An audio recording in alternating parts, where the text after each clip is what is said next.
Hey everyone, it's Sarah from Awakening Minds Art.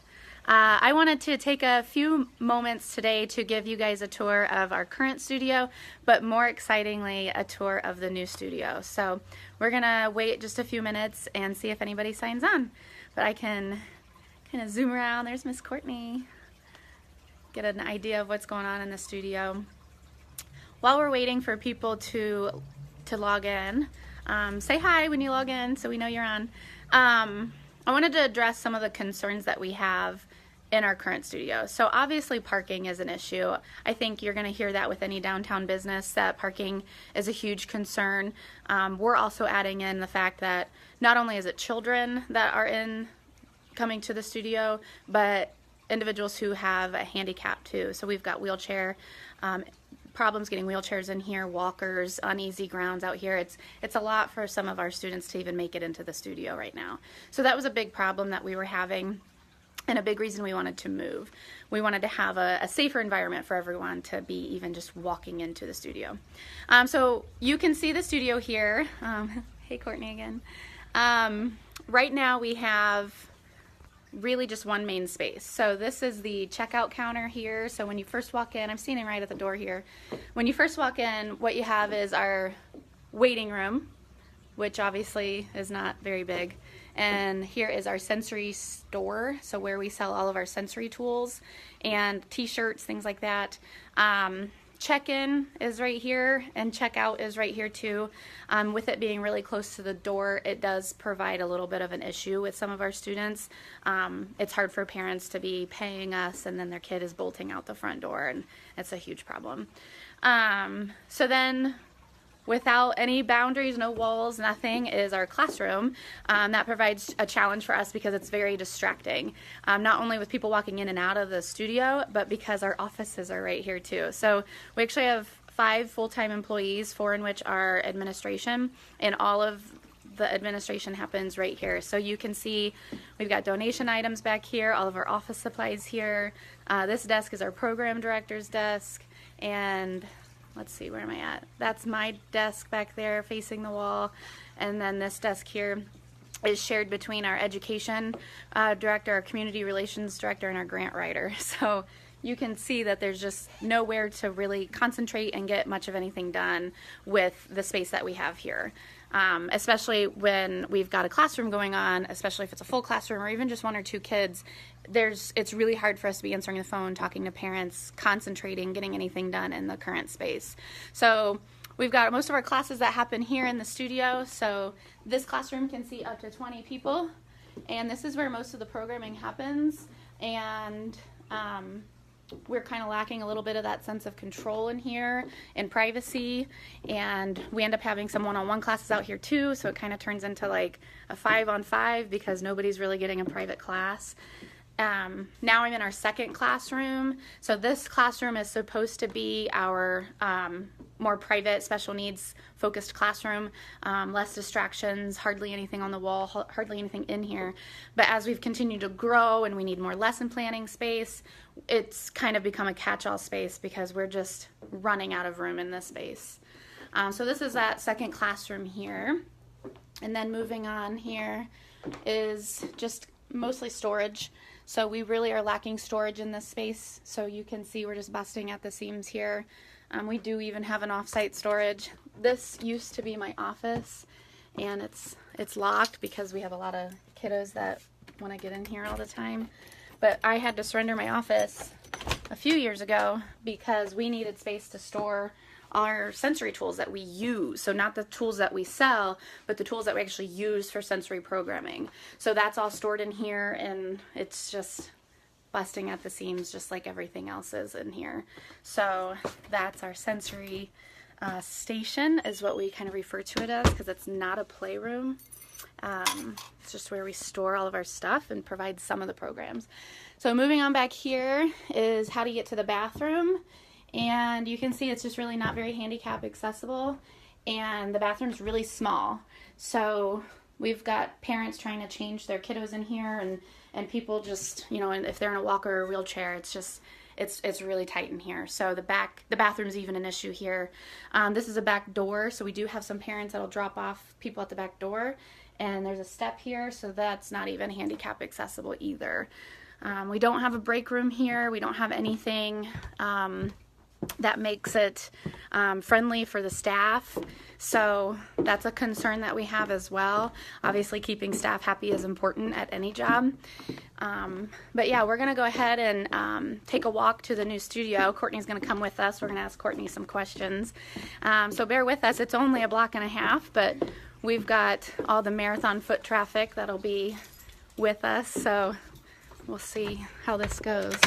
But yeah, Courtney's gonna lock up the door here.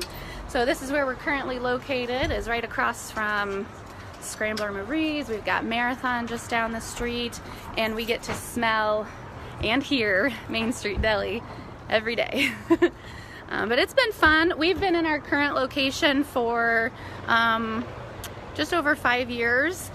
Before that, we were on Crawford Street for 2 years almost. And before that, it was just out of the back of my vehicle. I just drove around to people's houses and into facilities and just performed the programming that way. So if you have any questions as you're popping on, feel free to ask. Courtney, I got a question for you. So this is Courtney, and she's one of our full-time instructors. And she's been on staff now for almost exactly a year. What are some of the problems that you have in the current studio? So one of the big problems is when we're doing drop-in day, like nothing is put away. It's kind of like if you kind of saw that wall of stuff, all the crafting things, like it's not in a cupboard. So all the kids think they can just go and like get into it because it looks like it's just you can grab whatever you want, and that's frustrating because then it's like there's tons of things that they're getting into, and if it was put away, maybe they would feel like they could just get it all out all the time. And also planning. There's not really a space for lesson planning. I always feel like I'm in the way when I'm trying to like make an example for a class or something like that. How many students do you lesson plan for? Around 300, you know, and that's going to nursing homes, schools, all my one-on-one students, my drop-in date classes. I have a Friday night class in lipstick that I teach, so all those kids I'm trying to make examples or paint an example picture so that they can look at it and know what we're aiming for. So finding a place to do that is not so easy right now. Okay, that definitely sounds like a big problem. And you heard Courtney mention that she's got about 300 students. We actually service about 10,000 students every year. So Courtney's caseload is somewhere around 300. We're kind of quickly guesstimating here. But we've got 9 employees, 5 that are full-time, and they're all lesson planning every day. And we have no space to do that. Hey, thanks for coming on. All right, we are halfway there. Courtney, what's your favorite part about working for AMA? I like to paint every day. Every day. Every day. I've gotten a lot better in the past year. Even people that like regularly come to like the Saturday paint or the Tuesday evening painting classes, they've noticed, oh, you know, you've gotten a lot better at instructing. Yeah. Or the paintings look a little more professional. I think the coolest part about AMA is that we're not an adapted program. People think that we're just for special needs. We're not. We specialize in special needs, but our programming is not an adapted program. The way that Courtney teaches, you know, a group of typical adults is the same way she teaches a class of special needs children. It's the same technique. She's got different styles that might work for different students, but everybody's making art the same way. So our staff are just very experienced, and they know what they're doing. So, you know, you hear of adapted programs. That's not what we're doing at all. We don't want an adapted program. We're all about teaching people how to be successful outside of the studio. So we're actually getting really close here. We're going to be passing by the Greek Garden, so we're going to smell that. I haven't been in here in a long time, so. Oh yeah, Courtney hasn't. I was just in here a lot this morning. So, this Greek Garden. Okay, so this is the new studio. So here's the front. That's not going to be the color. Can you okay, we're going to get that radio off in there. So this is the new studio front. So 2 very large windows that you can see. The glass hasn't gone in yet. This is just primed, so this will actually be a dark green. and trimmed in like a tan color. So a very historical look. This is a historical building that we're trying to restore here and to get it back to its original state. There will be lighting all up top, so the whole entrance here will be lit. That's going to be really nice. And then to access the building, there'll be a handicap button. So our families that are in wheelchairs, walkers, maybe they have a service dog, they have multiple children that they're hanging on to, they'll be able to just push that button and the doors will open. So that's going to be really nice for a lot of our students. Caleb says hi, Courtney. Oh, hi. Okay, so now we're in the studio, and what I'm standing in right now is the waiting room. So you saw before that there was really no waiting room. This entire space right here that we're in is going to be the waiting room, and you can see that there's an observation window right here which looks into the main studio. So parents will be able to watch the class right there. There'll be even what we're going to call a little doodle bar, so that people can sit up there and maybe they want to color or work on their laptop or whatever. They'll be able to be in the at that bar watching the class going on. There'll be a bench behind me here, and then we've got check-in right there. So how I mentioned earlier that the sensory store is very cluttered and it's up in the very, very front of the studio. Most people don't even know it's there. This space is designed for the sensory store, and there'll actually be a door, and that'll keep kids from running into the sensory store. And not just a rope with a sign. Yeah, not just a rope with a sign like what it is now. So we'll have a better controlled space there. So one of the really cool things about the waiting room is it's a controlled environment. You're not going to be able to pass through this threshold here until we let you in. So it'll be a locked door, and once we're ready for you to come through, we will let you through. So that's that space there. Well, we might as well go into the main studio. So just turn the corner here, and this is the main studio. This space will hold up to 20 people. There'll be pods of tables with commercial grade furniture. So some of our furniture really takes a beating. So we are actually, part of our campaign, what we're raising money for is to have commercial grade furniture that isn't going to collapse or break and start peeling from students that are being a little rough on it. This is that observation window that's from the waiting room.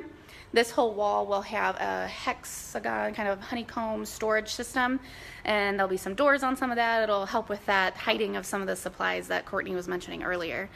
There'll be a sink in here so that kiddos can wash their hands right here. They don't have to leave the classroom, and obviously some lesson planning area here for the instructors, which I can't wait to design here with a great team. So now I'm standing outside of the classroom again, and this is a window that is from my office. So as a nonprofit, we just don't always have somebody that can watch the front desk. So one of the big things that I wanted was an office that was right up front in a window so that I could still see who's coming in. If I want to come out and talk to them, I know that they're here, or if there's nobody at the front desk, I can kind of monitor what's going on. So that's what that window is for there in my office. We're very lucky to be able to design this entire space. So some of the rooms may look really simple to you, but I can assure you there was a lot of thought that went into each and every one of these spaces. This space here, so this is, I keep getting a little turned around. This is the checkout area, so the waiting room is just on the other side of that. So we'll actually have a new check-in and check-out system, an electronic system. One of the cool things that we'll be adding is when a child is checked in by their parent or whoever's dropping them off, a name tag will be printed with that child's name, picture, and who's picking up the child. So again, really focusing on that controlled environment and making sure that we've got good systems in place for all of our students. This space is not only going to be used for checking in and checking out, but it'll be our client center. So we'll have all of our client files that we need to review before class goes on, any lesson plans that we need to review. We'll be able to do that in this space here. This space right here, so we're still in the administration space kind of. Courtney talked about how lesson planning is a big issue. You know, we've got 10,000 students that we're designing lesson plans for and nowhere to do it. So this space in here will be the desk for Brittany and Megan, who are mostly doing most of the administration work, and then another prep space over here in the corner that other instructors can use. So this whole space will be a more focused administration area for the other gals that need that office space, that place to kind of have less distractions. So the last time I was here, this was still a trench and there was no cement. There's no cement. It was all stone. We had to, well, the construction team had a lot of digging to do to put a sink up front. It was a lot of work. Okay, we got a Very comment. thankful for that. So exciting. Can't wait for the grand opening. Thanks, ladies, for showing us. Yeah, you're welcome. Nah, no problem. Okay, so this space right here, it's hard to show. Maybe if I back up. This whole space, so we've got an observation window here. Any room that is going to have a student in it has an observation window and surveillance in it. So cameras and windows, and then also monitors for the instructor. So this whole space right here. So what starts at this observation window, this door, and the next window is the new sensory station. So that was in the old studio, my old office that I showed you. That's what this space will be. And this space is going to, the first section is going to house all of the sensory tools. So everything that we need for a sensory tool will be in here that we use for the programming. And then this smaller space here is going to have a table and 2 chairs for sensory focused programming. So that's for our special needs kiddos that come to us for special needs program. And then the next space, going down the hallway here, is our private classroom. So this is that second room that I was showing you that ended up becoming a catch-all space. This room is long and rectangular, and many of you may look at it as it's just a square box. But this room actually had a lot of thought put into it because most of our special needs group programming will be held in this classroom. So we wanted to make sure that everything we were doing in this classroom was definitely top of mind for our special needs students. So it's long and rectangular.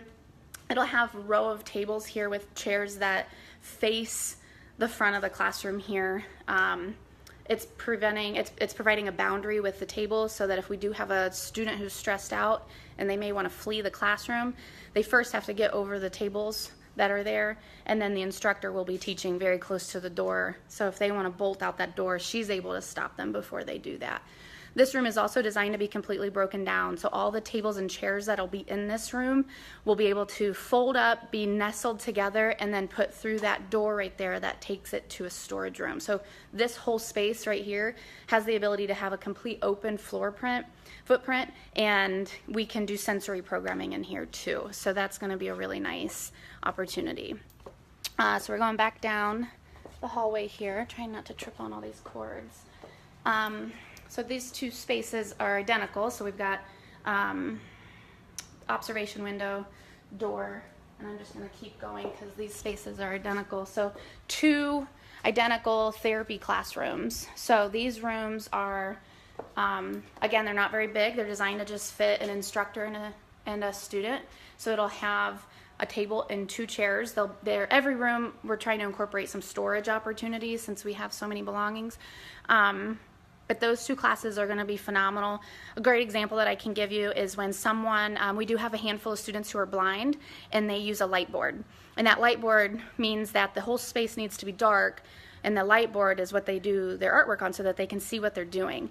The problem that we have right now is if someone's using that light board, and we have to turn off all the lights, the whole studio goes dark. So it makes it really hard for us to do multiple classes at one time in a situation like that. So to be able to have that controlled environment that we can do now in these 2 classrooms or even in the sensory classroom is going to be awesome. Give us the ability to have that perfect class for the student. Everything that they need can be done in that one classroom with minimal distractions. The rest of the space here, we've just got our main bathroom. So you can see it's much bigger than what we're working with right now. And there is a second bathroom here as well. It's a little bit smaller. Not a whole lot to look at here. It's just room still. We are going to have a break room, so that's what this space is going to be. So the staff will actually be able to come and eat lunch somewhere. And this is just more storage, so we'll be able to have a lot more of the art supplies stored back here and less distracting to the students. So this is the main space. Some other features I wanted to point out. This is the back here. So Parking lot. Parking lot. Prime Realty here. We have a parking lot that's going to be back here. We'll have probably about 10-15 parking spots. We don't know yet. It hasn't been designed yet. But we're going to have a parking lot.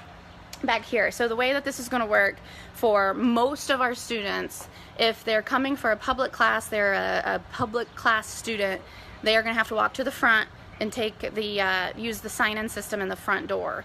If they're a private client of ours, then they need to be able to access the back door for handicap reasons. We do have a system in place for them, and this is probably one of the things that I find to be the coolest. So the back door is going to have a camera that points down, so we'll be able to see on all of the monitors. Again, there's going to be monitors in every single classroom, so that no matter where an instructor is, they're going to be able to see what's going on in the studio. So there's going to be a camera at the back door. The camera, again, we'll be able to see on all the monitors. The parent, let's say a parent is back there with their child, and they ring the doorbell to let us know that they need let in. We'll be able to see on the monitor, oh, it's one of our private clients. We know this person. It's a regular client of ours. We know who's bringing the child. We know the child. We know everything about who's coming in that back door. What's really awesome is each instructor will be able to have a lanyard that they wear around their neck, and they'll be able to unlock that back door without leaving their student or leaving their classroom, and they'll be able to unlock that back door to let that student in. So that's one of the features that we are just so thrilled about, the instructor not having to leave, being able to let the student in that back door, and then there'll be a sign-in and a sign-out system back here as well, and a little waiting room back here. So that's what's going on back here. Got some comments here. Hey, Tammy. Are your special needs services paid by waivers or by the client? That's a really good question. All of our programs are fee for service, and we are not a waiver provider. So we do charge something for our classes, but we don't charge enough at all. We, right now, we're only charging about 50% of what it actually costs to do the class. Once we move and our expenses are even higher here, it's going to be about 20%, and we have no intentions of raising the cost anytime soon to these families. So that's why we fundraise. That's why we're doing the capital campaign. We're raising that money to not only buy the furniture and equipment, but for that sustainability here, so that we're not raising the prices on these families. Leela, we're excited about the new space too. Heather, the back door option is awesome. We're so excited. We had a great team from, well, a lot of people have been helping with this whole process, but we've just been really making sure that we're connecting with all people possible to make sure these systems make sense and that they're legal, and it's been a lot of work. Today I had to pick out all the doorknobs and which doors needed a lock and how they lock, and it's been a lot of work. So we do have some major donors so far that have helped with the rooms. So far, our head sponsor is the Wobser family, so we're very appreciative of the amount that they've put forth towards this building. It's an exciting project. And then we also have Marathon Petroleum, who has donated a very large amount as well, and their focus is on the surveillance and observation. So that was something they were passionate about, was that surveillance and observation opportunity. We do have Hancock Wood Electric, and then we also have the National Elks, and those are all of our top donors right now for that. Bill and Hope McCleve are also up there, and then Don Templin. So right now those are the people that have been at the top levels of our donors, and we can't thank them enough for all of the help that they've been able to provide financially for us. So again, what we're raising money for is all of the commercial grade furniture in the studio, and then the equipment, the supplies that were needed. We're doubling our space and adding so many awesome features to the studio. It's not just about having a space to create, it's the administration that's going behind it. It's this safety and security and that sense of control and safety here for all of the people that come in. So if anybody else has any other questions, feel free to shoot them out. Any questions about how our programs operate? Say something about Amazon Smile. Oh yeah, Courtney has a great point. So we, aside from raising the money for our furniture, you know, we kind of realized a few months ago that, oh yeah, we're gonna need like 5 staplers and tape dispensers and more trash cans and kind of those odds and end items that we knew were gonna really add up. So we created an Amazon wish list that anybody can go to buy supplies for us. You know, those little odds and ends, they're minimal expenses, but they really would add up for us. So we were asking for some help from you guys to do that. So that wish list is on our website. So you can go to our website, awakeningmindsart.org/wish wish list, and it'll give you the link right there on how to access that Amazon wish list. So I think I'm going to sign off here. So if anybody else has any questions, feel free to chime in. Courtney, do you have anything else you want to say? More about the Amazon Smile. I know a lot of people ask, like, oh, do I have to be a Prime member? You don't have to be a Prime member. You do have to sign up for Amazon Smile, but it doesn't cost anything. You just have to fill out a form online. Yeah. And then there's tons of different things on there. Lots of nonprofits, and we're on there, so then you can look at our wish list on there, and you can buy things for us for our new So she's talking about Amazon Smile. I hadn't talked about that yet. That's where you can sign up to have a portion of your sale go to a charity of your choice. So obviously we would love it if you picked us. One thing I forgot to mention, like I said, the smallest little details. We've put so much thought into the studio. The installation here is the highest level of installation that we could put in here because we want each room to be quiet. We don't want those distractions from room to room. If there's a lot of noise happening next door, we wanted to make it as quiet as possible. So we do have some sound canceling things going in the studio to help with that, but then the installation is a huge part of that as well. Let's see. Thanks, Paula, for the reminder. Rick says, it's an awesome thing you got going on. I'm a care provider and an artist and would love to do something like this when I moved to South Carolina. Well, I'd like to move to South Carolina. Okay, any other questions before we sign out? Get a view of the hallway here, looking back up to the front of the studio. All right. Well, thank you guys for coming on. I appreciate it and hope to hear from more of you soon. Have a great day.